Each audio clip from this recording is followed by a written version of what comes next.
morning. This is a wee bit different, isn't it? We are going to do our maths lesson and today we're going to start a new unit on the circle.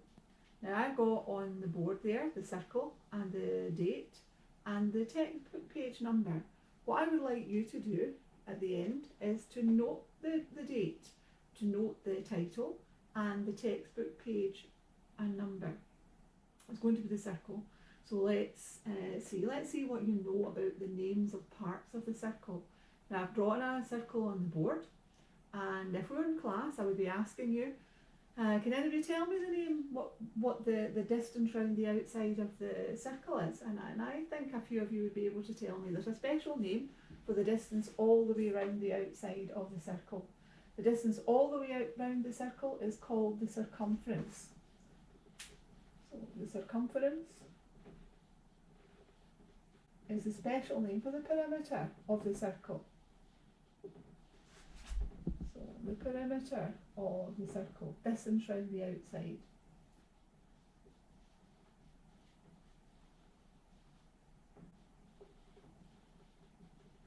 So circumference, distance round the outside. The radius, that's the special name given to the straight line drawn from the centre to the circumference. So let's draw one on. From the centre of the circle to the circumference as a special name. It's the radius, and we can draw lots of them. So let's draw in another from the centre to the circumference. It's called the radius. So the radius, the distance from the centre to the circumference. And if we draw another circle, then there's another name, diameter, and that's the name given for the line drawn from one point in the circumference to the other, passing through the centre. And again, we can draw in lots of lines that would show the diameter. You can see there's a connection between the radius and the diameter. That's a radius, and that's a radius. So the diameter is twice the radius. The diameter, a line drawn from one point on the circumference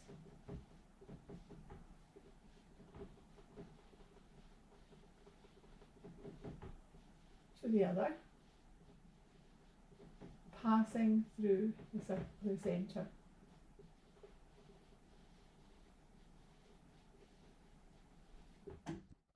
A long time ago it was discovered that there was a connection between the length of the diameter of a circle and the length of its circumference. Now you can see that's actually on page 88 of your textbook.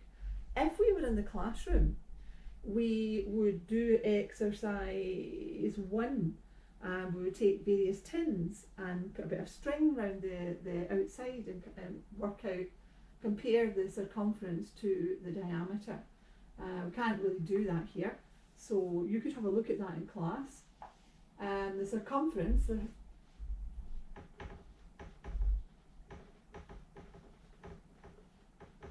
divided by the diameter, is always about 3. Now that exercise on page 88 demonstrates that, so you could maybe do that exercise, and it tells you that the circumference is approximately 3 times the diameter. In actual fact, the circumference divided by the diameter is equal to 3.141592. It goes on and on and on and on and on, and there's a special name given to that number. The circumference divided by the diameter is equal to that symbol pi.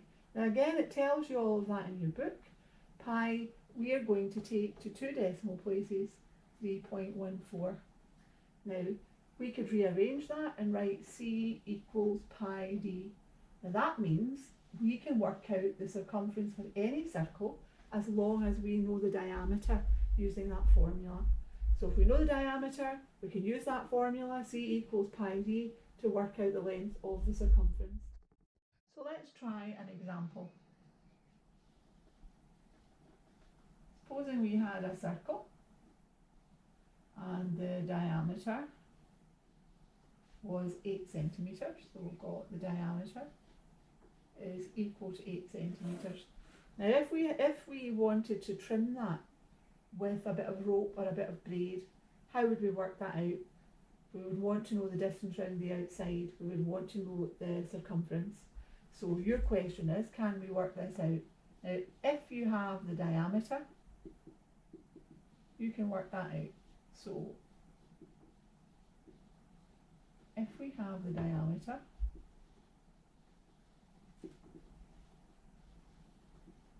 we can use C is equal to pi d.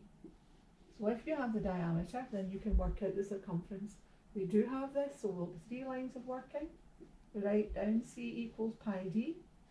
C is equal to 3.14 times 8. C is equal to, then you need to lift your calculator. Use your calculator. 3.14 times 8 is equal to 3.14 times 8, 25.12 centimetres. So the circumference then is 25.12 centimetres. Now in your textbook you are going to do an exercise like that. So page 89, exercise 2. Page 89, exercise 2. And for your lesson today, I would like you to do numbers 1 to 7. So page 89, exercise 2, numbers 1 to 7. Okay, that would be enough for this one period. So make sure you go over that, you write down the heading, you write down the date, you copy down what's on the board. That's an example there. That is how you should set down each of your examples.